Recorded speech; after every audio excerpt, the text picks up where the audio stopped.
Nobody cares about how many inches tall a mattress is. They just want to know if it's going to help them sleep better. We are all so sleep deprived. Well, my guest today is also in the business of selling sleep. He is doing a phenomenal job, I might add. He invented MyPillow in 2004. And now, more than 30 million pillows later, with 1,600 employees and all pillows made right here in the United States, the company is still breaking records. But what you don't know is the B story behind this success story. It's the reason this success doesn't go to his head. And it's the reason that he wears that big gold cross around his neck all the time. And it involves addiction and redemption. And it's not a story you're going to want to miss, ladies and gentlemen. Please welcome to my stage, Mike Lindells. Welcome to theTHREE. I am very excited to tell everyone that just before coming on here, we made a decision. Mike and I made an executive decision together. This is part one of a part two interview. We're going to keep him around for a while because when I just spoke to you, really, literally over lunch, you told me about so many things. No way we could cram it into one show. So thank you for staying. Yeah. Now, I want to start at the very beginning. First of all, congratulations on the success of your empire. Thank you. Thank you. But I want to start back where, honestly, it says in the commercials it started, which was in 2004. You invented MyPillow. What was going on in your life? Well, I was actually had a dream. Well, first of all, if we go problem solution, I'll do a little what you were talking about when you were introducing me. I had pillow companies and bedding companies would sell us all kinds of things that didn't work. My pillows would go flat. I'd use my arm, fold them, and have neck aches and headaches and all these things. And I thought, am I the only one out there that has these problems? And I would be on, but I had tried all these pillows all my life. And then one night I actually had a dream. And the dream was actually the logo, MyPillow, before the pillow. You're kidding. And I got up and I wrote MyPillow all over the house. And my daughter came upstairs. It's actually in one of the commercials. Yes, my daughter I know, came upstairs. I love She's like 9 or 10 years old. She says, she looks in there, it like everywhere wrote MyPillow, all the different way you could connect the Y and the P. And she says, what are you doing? And I go, I'm going to invent this pillow. It's going to be called MyPillow. And there were no My's back then, so it kind of sounded weird. And she grabbed a glass of water. She goes, Dad, that's really random. And she went back downstairs. And then a few days later, all the kids, and then I was getting another dream of what the pillow, maybe what it could do. I didn't know this part. And these dreams were right from God. I look back and go, well, the kids would say to their mother, they go, what is with this pillow thing? Because it go on for days, then weeks, and they go, oh, it's just a phase, it'll pass. Right, the pillow phase. And then it was right across the street a few months later, or a few years later. Really? Yeah. So you went from how many employees in the beginning? It was just you and your kids? Yeah, well, what we did is it took about a year and a half. My one son and I, every day, he would get home from school and we would try different things to go in a pillow, tear different things, foams and beads and everything. And I'd say, come on, Darren. And I think he's told me, well, it was fun the first few days, but after that, and we finally had the pillow. It was one day. It was after 94 different things, that I tried in there, and I said, well, let's do this, and we did it, and it worked. But then we didn't have a machine to make the inside. And during that time, I'm telling my friends and family, I'm going to get a patent on a pillow, and they're laughing at me. Everyone was laughing. Really? Oh yeah, everybody laughed. And then the other half said, if you come up with a pillow that does that, you let me know I want one. and then I actually, when it finally made the first prototype, and I made these pillows, and now we were dead broke, no money, and we had these like 300 pillows made. And I walked into a box store. I won't name the store, but I've talked to their CMO since, and I said, "How many pillows are I have the best pillow ever made. How many would you like?" And I'm all excited, and the guy literally looked at me and goes, "I want to see your buyer," and he goes, "You need to leave." That was like, because I'm all passion. He took it as this guy's a nutcase, and so we couldn't sell them anywhere. And we mortgaged our house. I know that year to get it. Someone said, "Mike, why don't you do a kiosk?" I said, how do you spell that? What is it? And so I did this kiosk, but the one day I happened to be there and selling, and this guy came up and he said, do you have a business card? And I go, oh yeah, I'm all out. And I wrote it on a piece of paper, a phone number, and gave it to him. And And I actually, you've got to realize back then, this kiosk, I had colored from another store, colored crayons that made family owned and operated. Oh, that's funny. And another sign. Well, it was. I mean, yeah, exactly. But I mean, I made my own signs. It was just so, it looked like some, very cheesy, And, hey, it worked. Whatever you did, it worked. And then it got to be February or January, and for the first time, I'm kind of, I was scared. I'm going, how am I going to support family? I have no money. We had mortgaged our house for just to even to buy Christmas presents. Wow. And the guy called that I gave that number to. Okay. And he said, this pillow created a miracle in my life. He said, it changed my life. Are you the guy that invented it? And I said, yeah. And he goes, and that was the only guy I gave my number out to. So if you look back now, it was very much a divine appointment. Mm-hmm. And he says, I run the Minneapolis Home and Garden Show. Would you like a spot in there? And I said, sure. I didn't even, home shows and fairs. Right. And I went into there. That show changed my advertising. I was going to sell them myself then, yep. Because they worked. And I went in there with the passion, and we sold out the Minnesota State Fair. I applied there, got in there, and everything that could happen, happened. And then when you talk about, a lot of it was my own adversity, mm-hmm. My own addictions. We can talk about in a little bit, but it was painful. People tried to take the company. Really? They tried to take the manufacturing, shut it down so MyPillow would never be made. And when was it patented? Were you protected yet? That was in 2005, and actually okay. someone came up to me in 2005, and they said at the fair and said, Mike, this is never going to see big retail. The cars that get 200 miles a gallon. You never hear about that guy. Yeah. And I'm going, what do you mean? I'm going, I better get this patent so at least I can make it myself. Yeah. No, that's good. So then you had an undercurrent going on in your life at the same time. Oh yeah. And this was, if we go back to 2004, the company is being built up until like the 2009 time. And those 5 years, the company was beginning to grow and experience success, but you personally were tanking. We're going to talk more about that after we come back from the break, okay? I'm here with Mike Lindell. Everybody, don't go away. More after the break.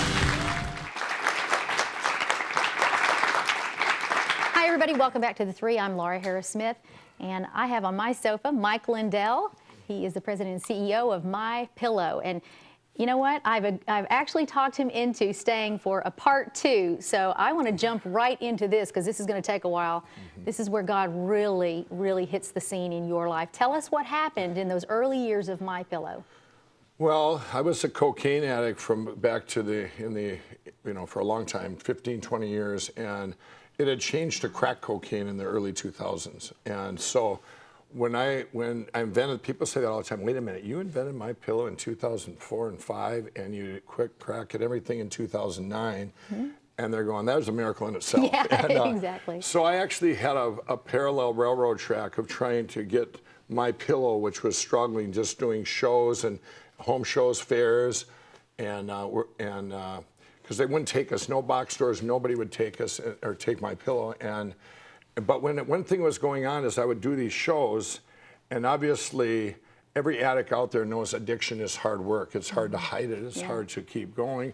So in crack, it's really hard. But I was able to do it because I just, God carried me through that. I look back now, but also I would never break trust with the show promoters and stuff, and I wouldn't be doing it when I'd be doing the show. And I loved helping people. That's always been my passion. So when people would come up at these shows, and they'd be talking to them, and the ones would come up that had MyPillow would come up and go, this pillow changed my life. Wow. And I would like the story, how it changed their life. The amazing testimony, it would be so dear to me, and it would just, I got to keep going in this. And I knew, even back then, God gave me the pillow for a platform of a much bigger thing. I knew this. I would get this in dreams. I would see these, these things in the future. Well, here, so during those 5 years, 20-year divorce, we had all these things. It was literally lights out in the spring of 2007 where the lights were going out in our house. We were losing everything. We were making the pillows in our living room. We're actually a magic marker. I remember right at the time, writing, putting the magic marker and writing people's addresses. And I'm in the other room going, how are we going to get out of this? We had people taking our company, doing everything, losing our house. We got this divorce. And then I went heavy into the crack after that in 2000. There was always a string that we kept going, and then people would come in and want to sell the pillow themselves at these shows, but then they would turn around and try and take the company. Take the company again. The manufacturing was taken, a machine I had invented to even make the pillows. that was taken by a big manufacturer that he says, I can make them for you cheaper, and he took it, and they didn't keep their word. He didn't keep his word. He tried to say, well, I'm going to charge you back this. I go, no, that's not what I want for customers. And anyway, got up to the 2008 is an interesting part of the story, the spring of 2008. And I got to tell this part, which I haven't told you yet. Okay. It's in February, and I had been on this public access station in my hometown, in Minneapolis, and I live in a suburb, and she kept airing this. It was a little interview, right? And they would put a number up there, so I would get the calls, and would sell them the pillow. And it wasn't just sales. I wanted to fit them. I wanted to, get them sleeping right. And I'd get I'd be always like 3 in the morning, and I'd maybe get 3-4 calls, in a week, or maybe 10 calls a week.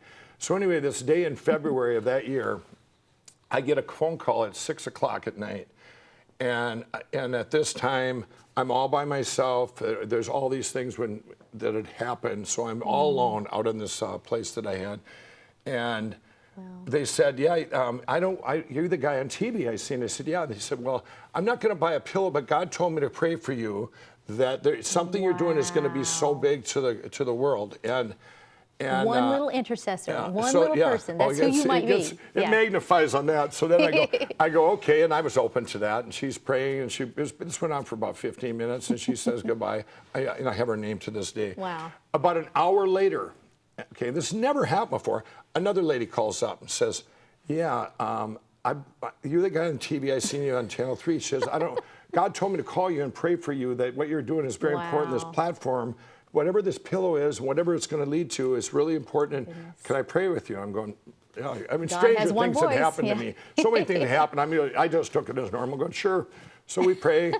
And now about 2 in the morning, I get another call. This happened 4 times a night. This guy calls. This is the same week? A guy. Same night. Okay. Oh, my word. So same night. At 2 in the morning, now I'm still up doing cocaine. I mean, I'm going, all of a sudden, 2 o'clock, the phone rings, and it's this guy, and he goes, are you that guy on TV? And I said, yeah. He goes, well, I don't believe in God, but I keep having this dream that God wants me to call you and say what you're doing is important. Now, I hope my dreams stop, and he slams the phone down. I'm going, okay.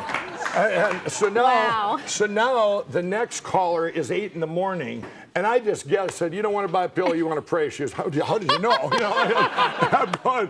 So I sit there and we pray, and now I'm going the same time now. I would always stay up until I could fix things, and things were so bad in my life. Wow. All of a sudden, I'm up for 2 weeks, and 3 of my drug dealers. I'm in the middle of Minneapolis, one of the worst parts, and they all show up and they go, "You're going to bed, and we're shutting you off. Everybody, you're not getting any drugs." Wow. And I said, "What?" I said, "You guys know each other?"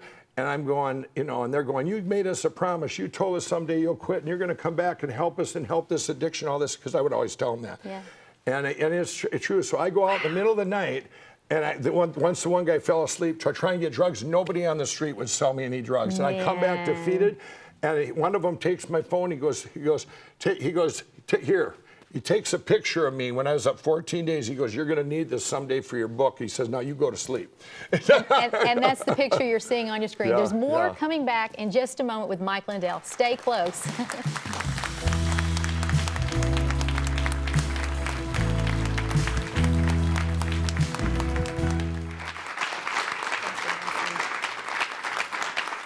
Welcome back to The Three, everyone. I'm here in the final segment of this first of 2-part interview with Mike Lindell. And you were just telling us, Mike, about this 14-day, really it was a 14-day high. The picture we just saw, you were on crack cocaine. What happened after the drug lords intervened? Well, when they intervened, like I say, I came back, and the one guy says he was still waiting up for me.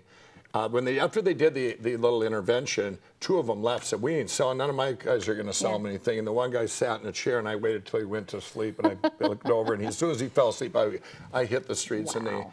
But nobody would sell me even $100 for $5 worth. And I'm going, how do they know? How could they get the word out? And I came back, and he was waiting, and that's when he took that picture. He goes, "You're going to need this for your book. You made a promise to us. You're going to come back and help us and help get everybody out of this." I always tell him about this platform, and but I didn't quit that. That was in the spring of 2008, and what I did, I actually then knew that God had this amazing platform for me, and the pillow was just a platform for what is coming into fruition now. You knew that, even when you were outside of the will of God. Yeah. This proves, like, we are His children. We just have to awaken to that idea.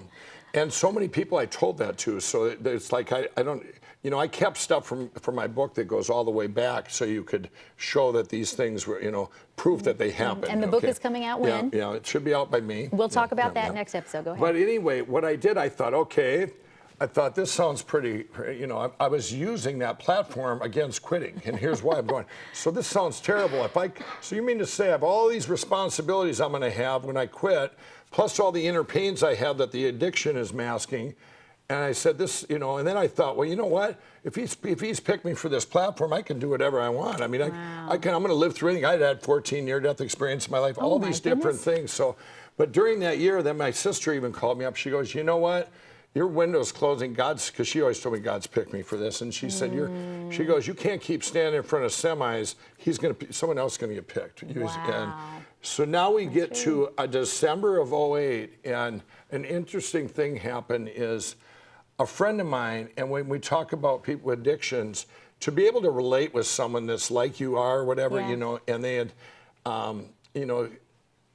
my friend that I did my original first time I'd ever tried cocaine, one of my best friends, back in the 80s. Well, he was very similar to me. He had switched to crack and all this, but I hadn't heard from him. He had been clean for 3 years, and he had found Jesus.